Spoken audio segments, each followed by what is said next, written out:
knowing that I have nothing to complain about. I love knowing that my family's healthy, that I have a lot of friends. This is Teresa Halbach, a freelance photographer who grew up in Calumet County, Wisconsin.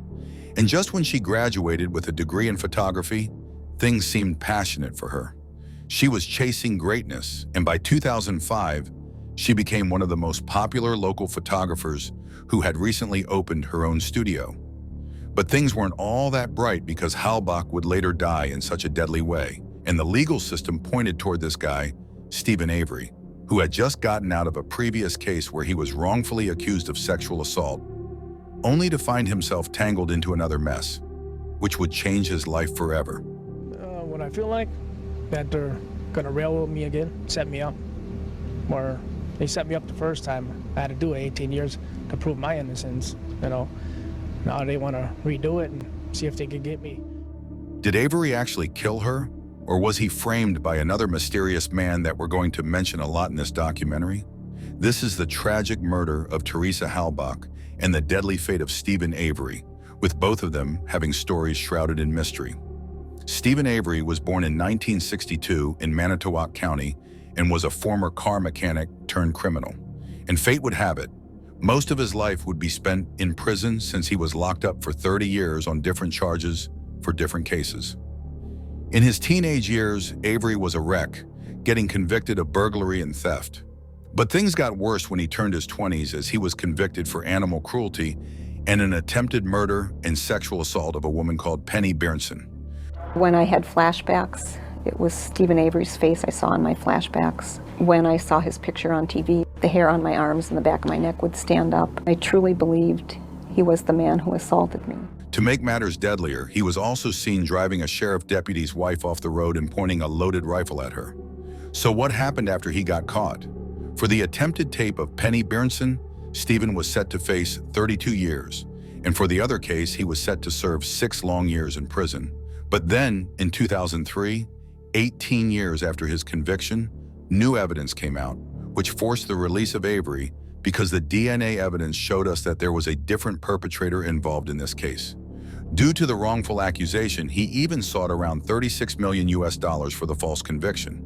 But as Avery's case was still running against the state, he found himself in a case that would change the complete course of his life as he got convicted again. So who is this mysterious person behind Steven Avery's downfall? And what happened to Halbach? Let's find out. The story starts after Steven Avery was released 18 years after being wrongfully accused. This was thanks to the DNA evidence that proved his innocence. In the 2003 footage, we see the joyful Avery returning home, greeted with love, joy, and a lot of excitement at the same time. But little did Avery know, there was something else working in the background. While Avery seemed happy out of jail, something seemed odd, almost like he was unhappy with his situation.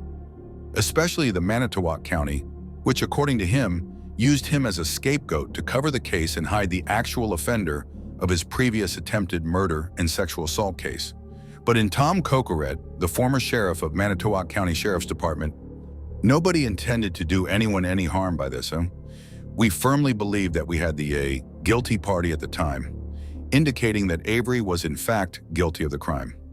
Fast forward 1 year later, on the 12th of October 2004, Steven, with his girlfriend and now attorney Walter Kelly, went to the United States District Court in Milwaukee to file a lawsuit seeking compensation for Avery's dreams, ambitions, and freedom. Then Avery seeks $36 million for his unlawful conviction.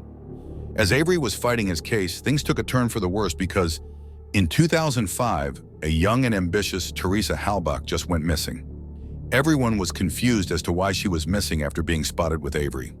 Her last appointment was with Avery at his family's auto salvage yard, where Halbach went to take some photos of his van.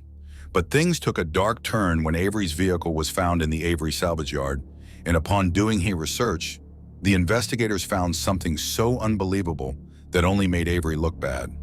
They found burnt and blackened remains of a person who was later discovered as Teresa Halbach. Authorities quickly alleged that it was Steven Avery who murdered her to prevent her from testifying in his lawsuit. Back in the day, it seemed normal, but the Netflix documentary makes the viewers question if Manitowoc County actually framed Avery to protect their financial fallout. After his case was accelerated, we got introduced to Avery's 16-year-old nephew, Brendan Dassey, who is one of the most important parts of the investigation and has a low IQ due to his age. For Avery, his own nephew was like a ticking time bomb because after hours of interrogation without any parental guidance or an attorney, he revealed that Avery committed the crime of killing the young photographer. But throughout the history in the Netflix season, it almost seemed forced, and authorities used him as key evidence because he was involved in the case of this murder as well. His evidence is one of the prime reasons why Steven Avery got arrested. After getting suspicious from the county's authorities, Avery and his defense attorneys, Dean Strang and Jerome Buting, began unraveling the evidence that was used against them. That's because even the key items of evidence throughout this case didn't make sense. Things like Avery's blood in Halbach's car, the discovery of a key to his vehicle in his bedroom, and many other small pieces of evidence raised many questions. This part, I don't think, this one looks pretty problematic to me, so let me have you guys chew on this. Okay. Teresa's car key was found in plain view on a bookshelf in Avery's bedroom. It had not been found during multiple prior searches of the home. Then, Avery's DNA was on the key, but it was the only DNA on the key. Teresa's DNA was not on the key. And found by an officer that wasn't even supposed to be there. In short, Avery and his team argued that law enforcement framed him for Halbach's murder, and the defense team wanted to expose the whole Manitowoc County Police to deem them as corrupt and wanted to get rid of Avery from the place. But if you made it this far in the video, you must be wondering, what exactly were the police thinking when they convicted Avery? The main point of the case was clear. Avery was the last person to see Teresa Halbach alive, and that's when they started unfolding her moments during the day. The prosecution argued that Avery was a dangerous criminal with a history of violence against women, even his own relative. And to make things worse, he had done burglaries at a very young age. As Avery's team dug deeper, they wanted to reveal the weaknesses in the case. Firstly, they challenged the sole authenticity of blood evidence in Halbach's vehicle, saying that it was tempered. But then came a series of holes into the evidence, as the defenders found a broken seal and a puncture hole in the vial's cap, which pointed out that Avery's blood could have been taken from the vial and planted into the car. Amidst all this chaos, the case of Brendan Dassey was being held on August 2nd, 2007, where his defense attorney, Len Kaczynski, was making him seem more vulnerable than protecting his client, ultimately giving him a life sentence which he will be set free from 2048. The reactions to the first Netflix season of Making a Murderer have been mixed, with some people saying that it shows us how weak our legal system is, and others saying that the documentary is too biased in support of Steven Avery. In 2007, after Brendan's case, Steven Avery was also sent to serve a life sentence, but then he hired a high-profile defense attorney called Kathleen Zellner. This woman is solely known to save those who are wrongfully convicted. After looking into the case, she even questioned the validity of Brendan Dassey's attorneys, highlighting that there were flaws in the interrogation that led to him getting a life sentence. Steven Avery's lawyer filing paperwork today to re-examine DNA evidence. Kathleen Zellner filed the paperwork at the Manitowoc County Courthouse after asking the appeals court suspend making a decision on his latest appeal. On one end, Zellner helps Avery find flaws in the evidence, which she finds quite inconsistent throughout the case.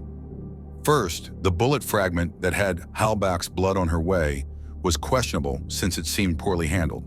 Secondly, Brendan's family and team were devastated after the Seventh Circuit's ruling, so they decided to file a petition with the U.S. Supreme Court for the last chance to prove his innocence.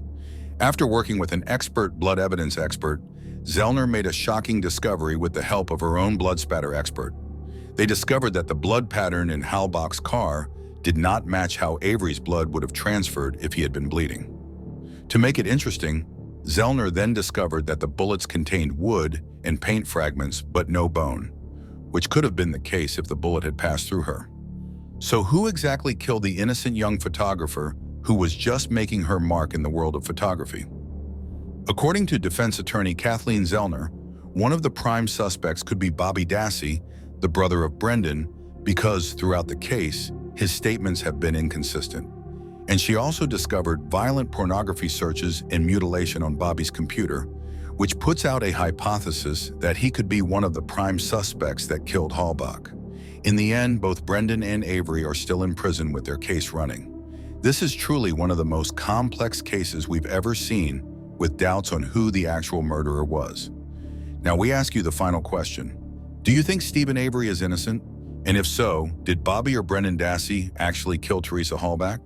Let us know in the comments down below and subscribe to the channel if you're looking for more documentaries like these.